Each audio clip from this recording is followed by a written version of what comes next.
எல்லோருக்கும் வணக்கம்.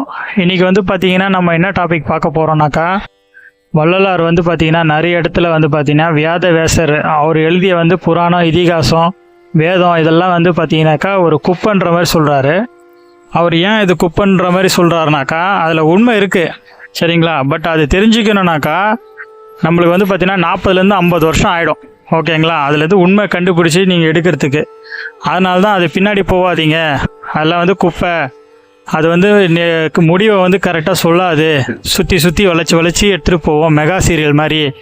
அது மெகா சீரியல்லாம் சீக்கிரத்தில் முடியாது, போயிட்டே இருக்கும். அதனால் வந்து அது பின்னாடி போனீங்கன்னாக்கா நம்ம பெற வேண்டிய ஆன்ம லாபம் வந்து பார்த்திங்கன்னா பெற முடியாதுன்ற மாதிரி சொல்கிறாரு.